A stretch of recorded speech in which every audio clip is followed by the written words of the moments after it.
Start out before we the Pledge of Allegiance. I pledge allegiance to the flag of the United States of America and to the republic for which it stands, one nation, under God, indivisible, with liberty and justice for all. Okay, the first thing we've got. Wait a minute. Oh, that's right. Here we go. Councilperson leader is also taking minutes tonight. Is the machine on? Yes, it is. Oh, We okay. figured it out. Okay, the first item under the agenda, is to open bids for replacement truck bodies. The town put these out for bid last month. It's a couple of truck body replacements for one-ton dump trucks that we use all the time. First bid is from T&T Sales in Latham, New York. And we've got a bid for each body of $44,034.70. $44,034.70. No, that's all. What's the matter? You got it? 70 cents. And 70 I didn't cents. write that down. That's to keep it competitive. I know. Okay, we got another bid from Tribs and Trius in Fort Edward, New York. Trips. Trius, Trius. And we got a bid in the amount of, let's see here, $39,209 each.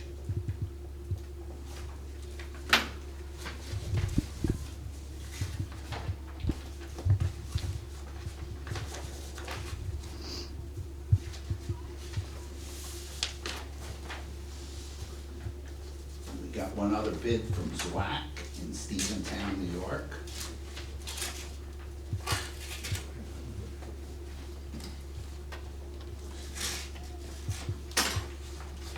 In the amount of, for two truck bodies in the amount of $35,000, not $295 each. So I make a recommendation, we turn these over to the highway superintendent, let him take a look at them, and get back to us with a recommendation, if you will. Okay, motion made and second, all in favor? Aye. Opposed, so carried. Okay, all right, next item is motion to adopt the agenda. Somebody wants to make a motion on that? I'll make that motion. Is there a second? I'll second it. All in favor? Opposed, so carried. Okay, motion to accept or amend the minutes of April 1st, 2019. I'll make that motion. Oh, can I? Yeah, you can. I'll second that. All in favor? Aye. Opposed? So carried. We've got no budget transfers. We've got audited vendors' claims. You can see they're all on everybody's agenda there. We didn't have to buy any snow or ice control items. Finally, for the month of April, May, so God bless you. God bless you. So as April, so as a result of that, we didn't spend much money in DB. So does somebody want to make a motion on those claims? I'd like to make that motion. Is there a second? Second that. All in favor? Aye. Opposed? So carried. Okay, next item is we're coming up on the summer program. We need to put the transportation bid out for the bus to take the children to Callan Park.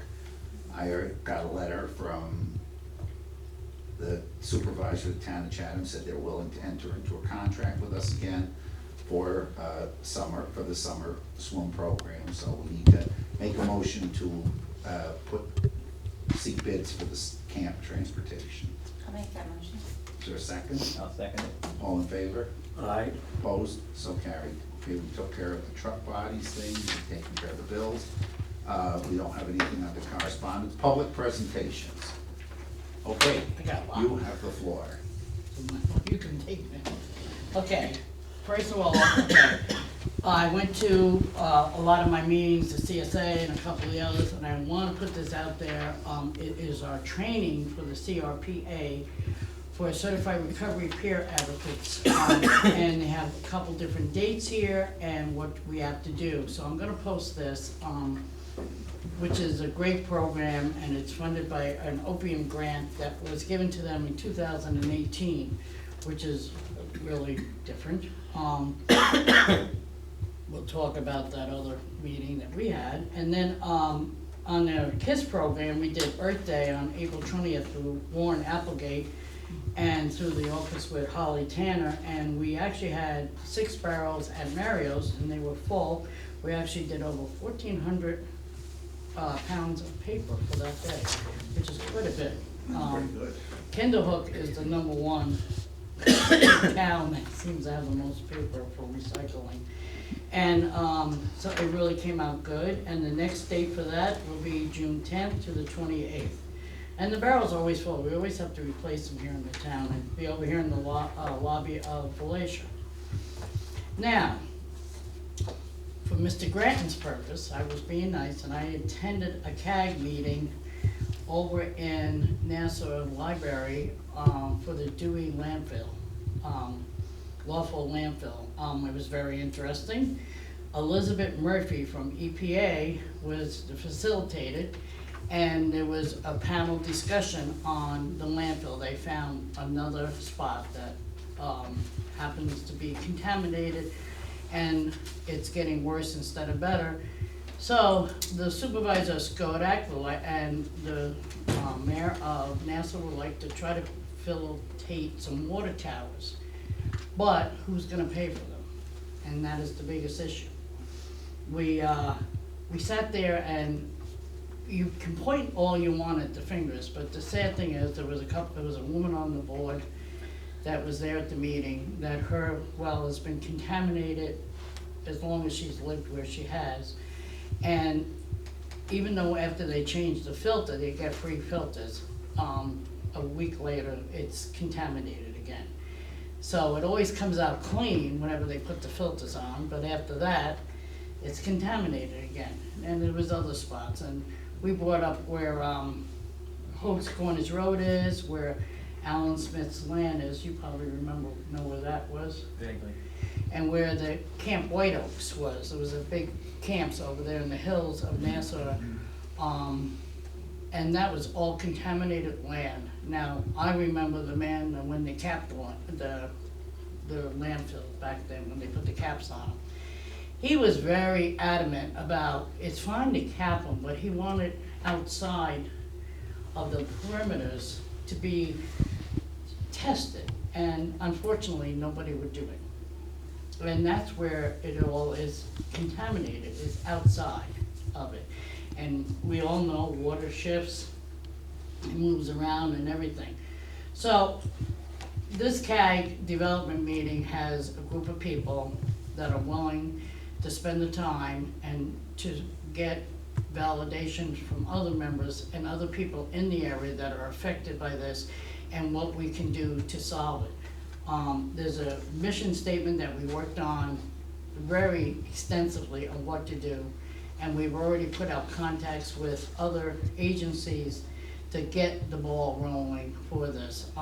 We have numerous meetings coming up, and I'm sure Mr. Grattan's gonna say, okay, Patsy, go ahead. Right? Absolutely, you're doing such a good job here, I couldn't even got this far.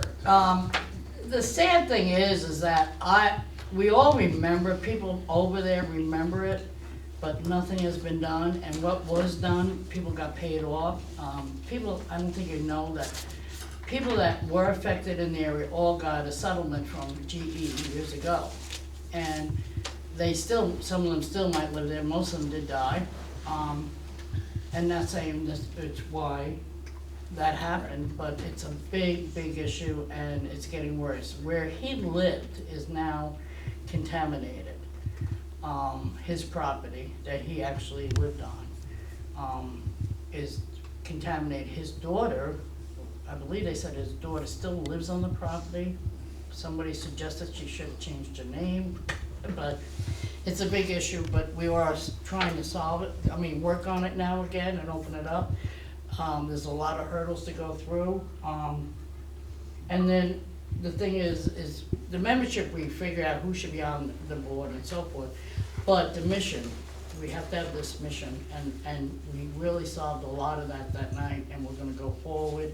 And the people that are involved in the town of Nassau, Skodak, and we are also involved, are going on forward it. So it's up and running again. I remember when it was up and running years ago, but that just shows. But I did that. Now, the other thing, let me see, what else did I do? Let's keep it going. I have to, should I bring Barbara into this now? Yes, yeah, Okay. yeah. Barbara and I stopped at Hannaford one day and happened to be talking around the produce aisle. I wasn't buying anything, she was. And, of course, everybody is in disarray about 203 over here. So I called a couple people I knew with DOT, no response. I reached out over a week, I think it was over a week ago, because we saw each other like 2 weeks ago. I reached out over a week ago with Assemblyman Jake Ashby, and he said, oh yeah, I saw it published, let me see. In the interim, he got back to me, and it was taken off the list, 203. Huh? What does that mean? Well, I'll tell you, give me a minute. But instead, they are doing, if you saw in the paper, they allocated $4 million for 22 through Canaan and over that way. So, and he said that how he was fighting with that. But what it was is that he said that it was taken off, and he called McMillan, Lance McMillan, that was his name, from DOT. That's the guy that we had to try to get, and he never returns his calls. So he said all that was on the page, on the agreement, his office found out was to do culvert repairs. Well, that doesn't help us, if you ask me. Huh? I have his number. Who? Lance. I'll get it for you. Yeah, well, we have contact with Lance, so Okay. that's a good thing. He didn't call back, he finally called back today. And they are doing the road repair on 203 in Kindog through a winter restoration funds within the next 30 days. So I said, thank you. Well, what does that really mean? Are they gonna pave it or patch it? They patched it a week ago, like. But that small was patch. ours down here. So he Yeah. said they're patching it. That's all they did. They're gonna patch So it did it again. improve it? I don't think so. I drove it the other day. It was just as bad. Oh, it's just as But they did bad. do patching over there. And the little bit of patch they put in there is not gonna. The patch that they No. did Because is of the trucks. not through, it's through, I'm not quite sure who did the patching this time. But the That'll patching they crumble real mostly did was not, right up here is the worst right now, because the patching they did over by the underpass is a little bit better. But, so Lance McMillan said that he was going to try to see if we can allocate do the whole road, all right? Even the first couple miles.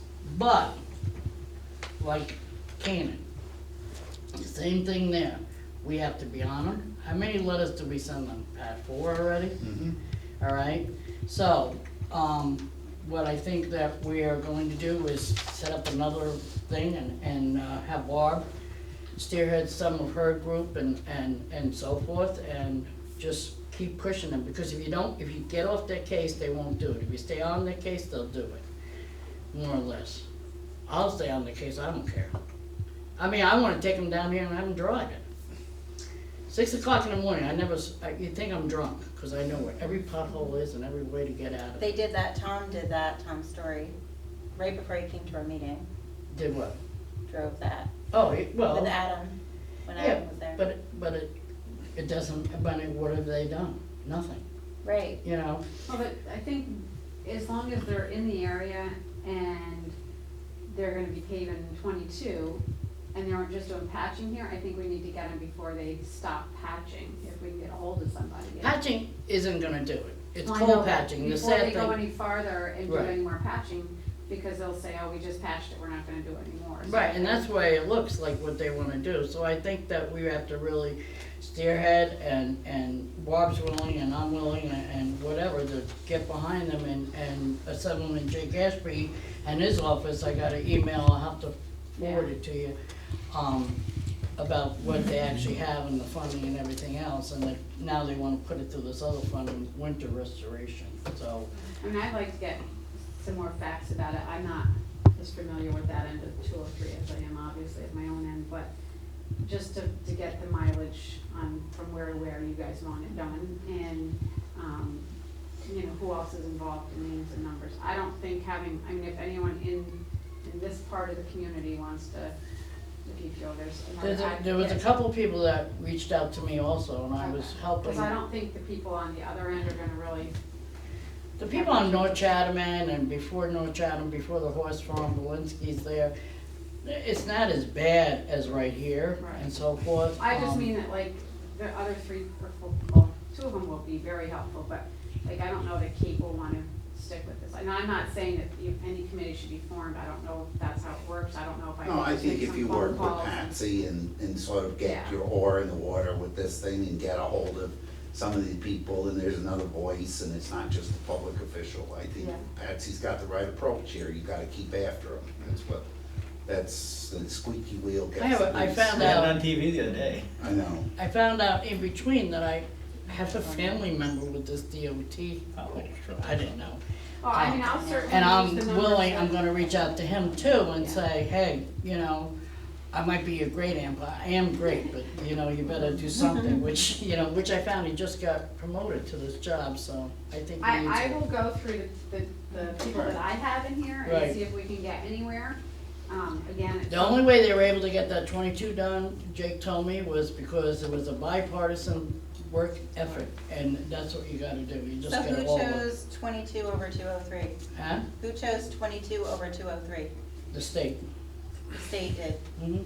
They probably, they scream louder. 22, where they were talking, that's not the best either. Yeah, but it's not as bad, Not that part of 22 is not as bad as what the part was that they just repaid. I mean, they just did a whole chunk of Oh, I know, they 22. just did that whole So chunk. when you said they were doing 22, I was like, they just No, did it's, 22, yeah, it's so. the one other end type one. So, Okay. Between Lebanon and Canaan. Right, and the supervisor in New Lebanon was also a big help in getting spearheading that too.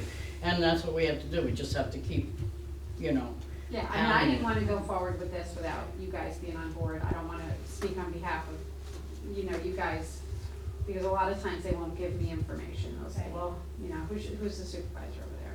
You know, I need a letterhead saying that you need this or whatever. And, I mean, I was going about it, you know, as I know. someone that we needed. you well, know. if they ask you for that, I'll crank out a letter for you, okay? Yeah, I'm not.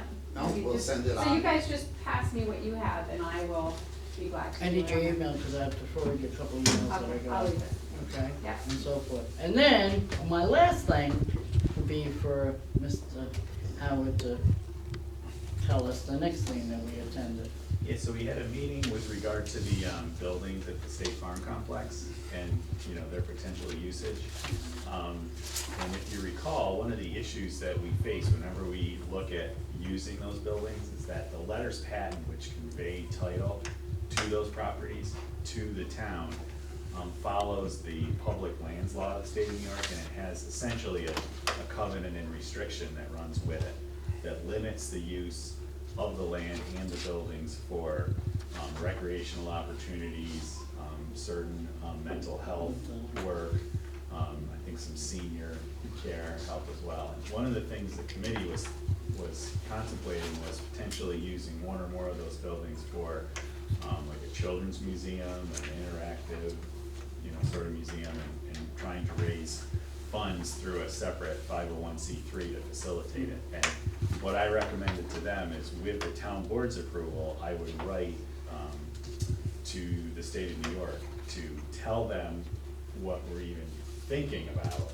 to see what their reaction would be. Because some of the research I've done has shown that, and it'll all depend, right, on a case-by-case basis, but in many instances, they take a very hard line on what's considered recreation. I think we can certainly make the argument, we're tying it to, you know, the children that play there, and this will be another avenue, and yes, it's educational, but it has, you know, it's kind of consistent with what's going on, but I recommended to the group that before they try to fundraise or, you know, look into feasibility studies on what can even be done with the building, if it was gonna be, try to be used for that sort of museum, let's see if we can even do that, before the town spends any money, and the consensus was, yeah, that's a good idea. They asked me to come here, you know, with Patsy, just to see if we could get the town board's approval to write to the state to say, look, you know, is this the sort of use that we could entertain? Does somebody want to make a motion and to authorize the town attorney to contact the state of New York to ask if the state would entertain having a children's museum / interactive learning center at Volunteers Park? And would it also be to any other, to do something other than what it's restricted to? Well, I think you have to give. Or do you them have to give them a permission. very specific Pretty question much, too? yeah. You just can't. What we were gonna do is ask them about this, get their feedback, and also ask them if that was acceptable, you know, would the town be in a position where they could potentially lease it to a 501c3 that's gonna maintain the operating costs and things like that, you know? I just have a question. Has the group that was interested in the senior center kind of decided against that? I was just curious. Yeah, that's the group we're talking about. Okay, Yeah. okay, so that's off the table. Well, they've said, look, we think this is a worthwhile endeavor. Okay. Please go and see if this Okay. will pass. Right now, they're really looking for a feasibility study to be Okay. done, and there's a grant out there, so they're trying to move quickly on this. And unfortunately, it's a limited time, July 26th, I think, is the Yeah. deadline on the grant. And the trouble with the grant is that we have to first find out from the Right. state Usage. Right. the usage, and I don't know, hopefully we can make it. And then with the feasibility study, and then we have to see what we can actually do, and that, we have to see with those buildings before. Regina had a lot of information on the history of the building. I have some here buildings, with me. which was very interesting. Yeah. And I think, Phil, you'll find this the most interesting, Pat, is that those buildings were constructed in 1912 Yeah, at a cost of between $930,000 and $980,000 in 1912. yeah. If you look at their construction. I said, by example, my office, which is a pretty nice office in Hudson, was constructed for $12,000. Totally The steel cost buildings right are here. crying out. I mean, think about that, at that point, and they, in the description, and this was talking about them building it, they talked about what are now some of the issues we're dealing with in terms of the steel panel construction and things like that, but, yeah, it was built at quite a large cost. I'll pass this around if you wanna look at it. It shows, the inmates' room for women, okay? Because it was originally a women's prison. It was a women's mental health prison and so forth. They had the cattle there, the prison associate. And it was really a very, it was very interesting on the history and everything. So we just have to, I mean, right now, we just have to see what the state roll out and go from there. It needs a lot of work, either way you look at it, you know? Yes, I'd be willing to make that motion. okay, made a motion, is there a second? I'll second it. All in favor? Aye. Opposed? So carried. That was the south building now? Both buildings. Well, you can't do one without the other. I really don't think it's fair that you can't, you have to do a feasibility study on both. You gotta ask the state, we own both buildings there, and we have to remember that. You know, one might not be the best of the other, but, you know. Okay, anything else there? No, I'm done. Okay, thank you very much for all your efforts here. Well, Okay, yeah. Phil and I and Bernadette attended emergency management training down at Columbia Green last week, and we learned a lot. And we did leave, I would say, thinking that we need to look at our current plan and possibly update it. And I would ask that we do that. Maybe we can make a motion to check our current plan and modify it somehow. Is there a second? I'll second that. All in favor? Okay. Right. Aye. Opposed? So carried. and the person who could help you with that is Henry Schwartz. That's what, Really, he did a lot when we passed it originally. he hasn't seen, the current one, Okay, so we'll have to do some research. okay, I know Kim's got it here, so, very Yes. good, thank you very much. Okay, public comments. Sally, write down that motion. Yes, Mr. Simons. If I can go Write down back, the motion just happened. Betsy's, when you were doing the Dewey Local Oh, yes. issue, did you get a visit in the current plant that they use to process? Because what they do, they're processing, they drill the wells, and they Right. pull water out of the wells, they process it. There's also exudate that comes out of the rock, and they also process that. And it's very, were you in there, Betsy? No? Was it there? In that building, yeah. No, it was at the No, it library, was at the this was a library. public Okay, presentation. well, it Yeah. might be worthwhile. But we discussed how that all was done, and I remember when they capped the dump site, the guy that capped it, I knew him, and he was very adamant about not just capping the dump, is to study the whole, area. Right, but where is EPA in all this? Because they're the ones that have the responsibility. They're willing, this woman is with the EPA, and they're all willing to come on board, so, I mean, it took a while to get somebody, she's from Connecticut, she's not even local. Oh, Did nothing. did EPA even know this existed? I mean, Huh? I don't think this wasn't a permitted landfill where they No, found this, right? yeah, This that is- back then was, they just did it. This is a new finding. This is in his backyard, essentially. The backyard and the fields over there. Well, it's traveling through the rock, through. Well, that is understandable, and that was, but right now, it's like, who's gonna be responsible again, even though GE did pay, and so you have to tap into GE again, and do they wanna do, no, they don't wanna admit to nothing, so. So right now, what they're doing is spearheading people to get involved and who are affected by it. And there's a lot of people that are affected by it, all those people along Mansell Lake and everywhere. So some areas up there, it's like dead. And you drive through and there's empty buildings, empty homes. It's like a ghost town in some parts out there. It shows what, and no offense, but it shows what can happen when we're not watching out for what companies like GE and all the others do with their waste, that's for sure. Who knew back then too? Pardon? A lot of people didn't know nothing, you just did it, that's the sad thing. Yeah, but- They burn garbage, everything, We have a few landfills in Columbia County that fall into that category. I have two items, I guess. Number one, if you recall at the last meeting, I brought up the issue of the anti-litter law, remember? Yes, and that's just what I'm looking for right now, so why don't you keep going and I'll keep looking.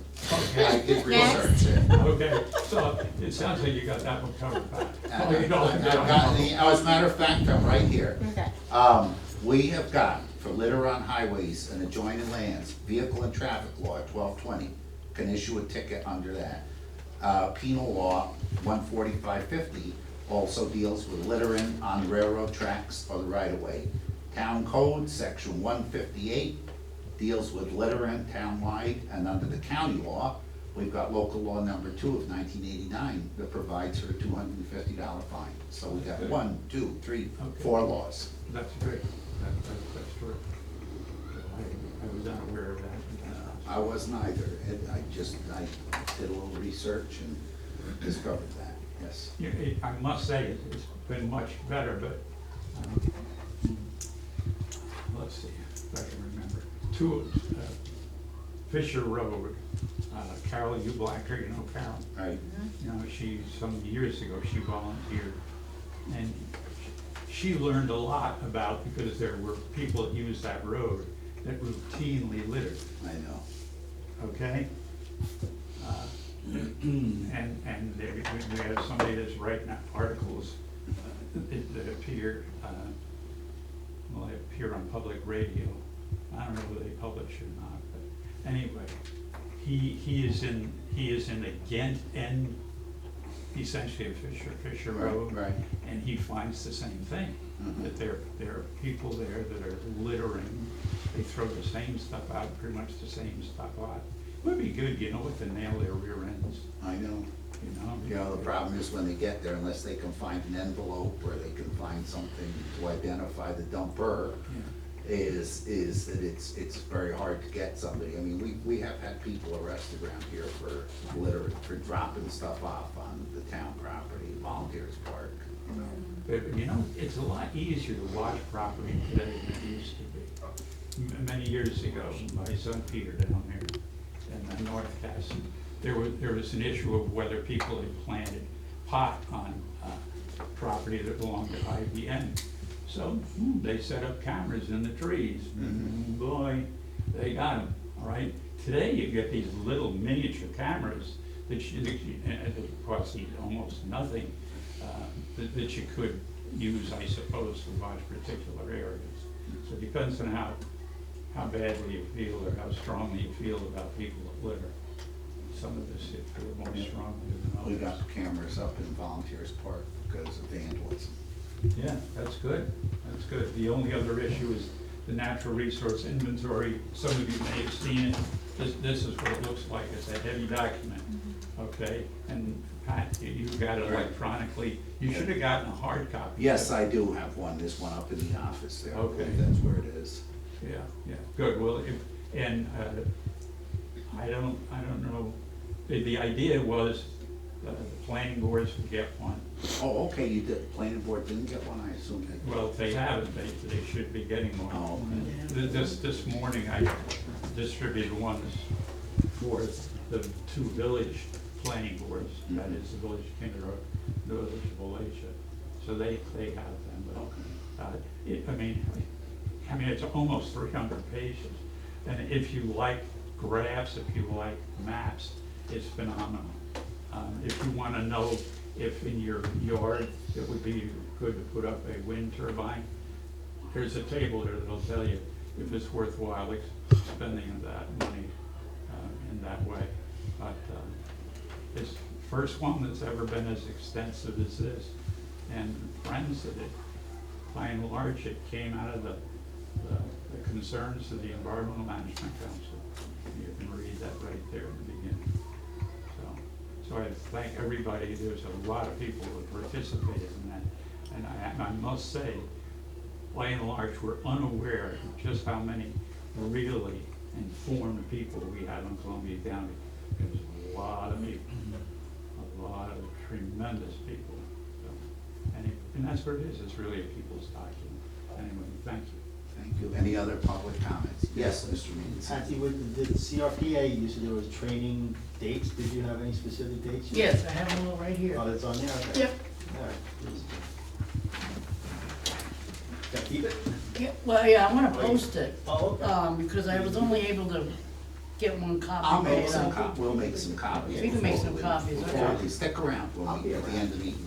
Yeah, That's a very valuable program, and it's a very successful program, and we got $70,000 from the state of New York towards it. What's the best thing about it is it deals with, it takes people who not only are in recovery from drug addiction, but also families. And it puts them in, and it makes them available in the emergency room, and it makes them available after the person is in the emergency room, or just to go through Greener Pathways or Columbia County Mental Health, and be referred to when they're people who've really been through this. It's not a physician or a nurse practitioner or somebody like this who hasn't necessarily, it's peers in the sense that people who've been through the drug, who dealt with addiction either as a person, as an addict, or as a family member. Very, very important program, because there's follow-up and a lot of it's practical advice. It's very, very practical. It's an excellent program. It's had a lot of success. It's something we never had in Columbia County before. A lot of counties don't have it, but we've got it. We've got them in the emergency room, and that's the follow-up. and that's the biggest thing, we've never had it in the emergency room, and now we do, and we really need to expand that in the emergency room here down in Hudson in Columbia Memorial. You know, Because when they go there and ask for help, now they have someone that can help them, because I hate to tell you how many people got turned away and ended up falling off the wagon and, you know, ODing or whatever. So, we're all in conjunction, we're all working hard, so. That's a very, very good program. And, anyway, any other public comments? Yes, One other Mr. thing, Van I missed your meeting last month, I just wanted to thank you for passing the resolution for the carbon fee and dividend. Oh, thank you. Appreciate it. Thank you to the whole board for voting on that And too. to Climate Smart Community, for the town, Yes. recommending it. That's right. Yes. I just have one thing, not as a reporter, but as a board member on the Valatia Library Board. We're having, Andy Beers is gonna come and talk about the trail, on May 30th at 7 PM. He's gonna come to the library, cause the trail, this, Albany Hudson Electric Trail is gonna go right behind the library and along Kinderhook Street. So I just thought, if anybody was interested in coming, this is the, you know, the big trail that's going from Rensselaer down to Greenport. And construction is happening now, I think, or starting soon. So, and it's gonna connect the Valatia Library and the North Chatham Library. You're gonna be able to walk a trail between the two libraries when they finish it. So we just wanted to get out our neighbors and come out and ask him questions about the process. It's some walk from one library to the other. Once Take you do out it the a orange- few Take out the times. book. Take out Take a War couple East books. down there, Valatie, go to North. All right, you Have you could seen her bike, walking? She walks fast. I walk by my house every day. you could bike between the two libraries. That wouldn't take you that long. And you get exercise as well as education. Yeah. Just don't carry a lot of Just, books. yeah, get the paperbacks. Right, exactly. That's But I short. think it'll be interesting, and I think, and I hopefully construction will have started, so he'll be talking about where they are and, you know, when it's gonna come to. When was that? It's May 30th That's at 7 at the Valatia Free Library. Okay, moving along, any other public comments? If not, I'm gonna move along to old business. We still got a vacancy on the Board of Assessment Review, and we still got a vacancy on the ZBA, so maybe somebody will come up. We haven't got any resumes yet on that. Okay, new business, the dump body, we passed over to the highway superintendent to decide among the three bidders. Martin H. Glenn, building use applications, we got one application, the Kinderhook Reformed Church wants to use it to, for a packing event wants to use this room for a packing event on September 7th. It's the Rise Against Hunger. Yes, Rise Against